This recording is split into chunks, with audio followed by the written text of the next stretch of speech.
The world is divided into 4 spheres, each sphere divided into continents and nations, each nation divided into borders and interests. These interests divide the news.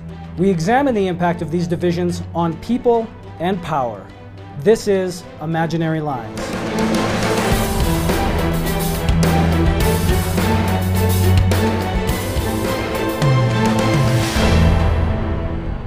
Welcome to the program. I'm your host, Chris Spanos. Coming up on the show, it's been 1 year since a military court charged Chelsea Manning with espionage, sentencing Manning to 35 years at Fort Leavenworth, Kansas. I'll speak with investigative journalist Alexa O'Brien about Manning. But first, a look at top Latin American news underreported in the English media. Nery Francisco Soto is the most recent journalist to be murdered this year in Honduras. Soto, 31, was an anchorman for Channel 23 in Oranchito in Yoro State. According to the Office of the country's Human Rights Commissioner, Soto is the 7th journalist to be murdered so far this year in Honduras, where 90% of crimes against journalists remain unsolved. The commissioner has recorded a total of 47 journalists and media workers slain since November 2003. The Assessment Capacities Project, an initiative of several international NGOs, reports that Honduras remains the most violent country in the world, with 90.4 homicides per 100,000 people.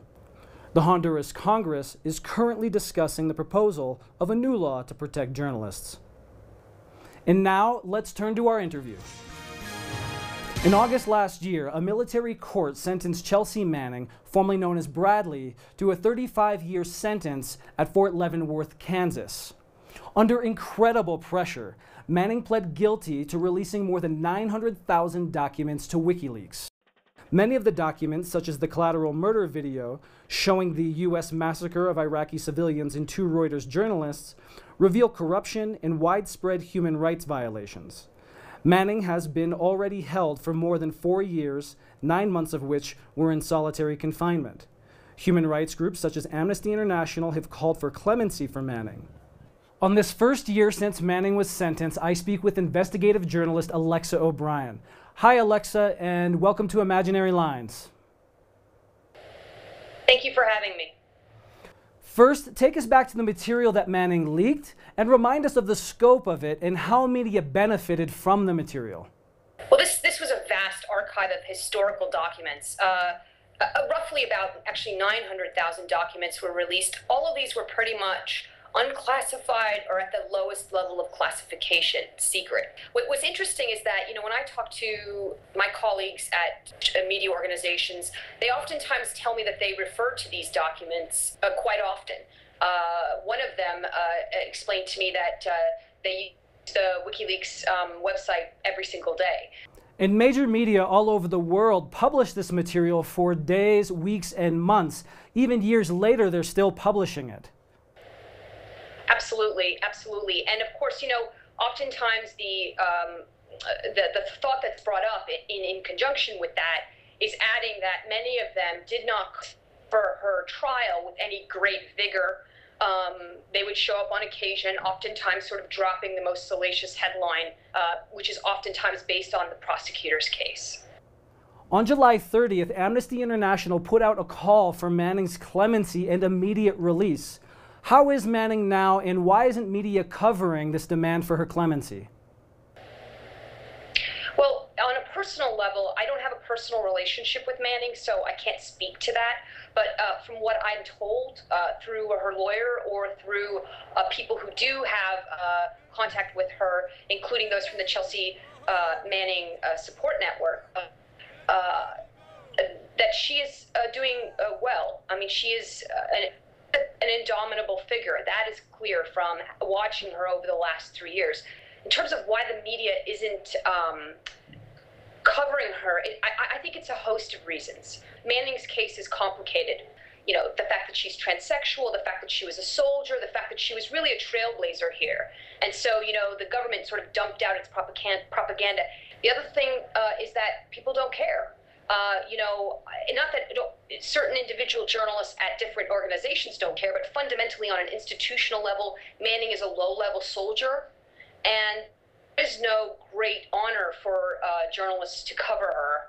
When thinking back about how media portrayed Manning, rather than showing Manning as taking a courageous and principled stance, many media portrayed Manning as grappling with gender and identity and displaying her as mentally unstable. What role did this portrayal play in the decision to sentence Manning for 35 years? You know, when I think of Manning, I think of a person who is much like the protagonist in any of our great war novels, is dealing with an incredibly difficult situation. But unfortunately, you know, we don't exactly have, you know, as a public, you know, a great capacity for nuance in our discussion. So that prejudiced her off the bat. Then you had the simple fact that prior to her being arrested by the U.S. Army, she was diagnosed by a psychologist in Iraq with gender dysmorphia. This isn't some kind of game that she's playing. This is an actual condition that she had. Her own internal struggle with this particular condition is ultimately what coincided, or was a parallel with her also accepting the other facts around her. There was not an attempt to diminish what she had done, nor was it to somehow mitigate it by saying that she was in any way mentally ill. You know, in terms of media coverage, I think as more people come to know Manning and come to understand who she is and what she did, perhaps we will be able to get her clemency. Well, thank you very much, Alexa, for joining me on Imaginary Lines. Thank you so much. And now, in more media-related news. Rather than focusing on the lives of the more than 1,300 people who have so far died in various African countries, U.S. and European mainstream media have been fixated on the Ebola experiences of a handful of their own citizens.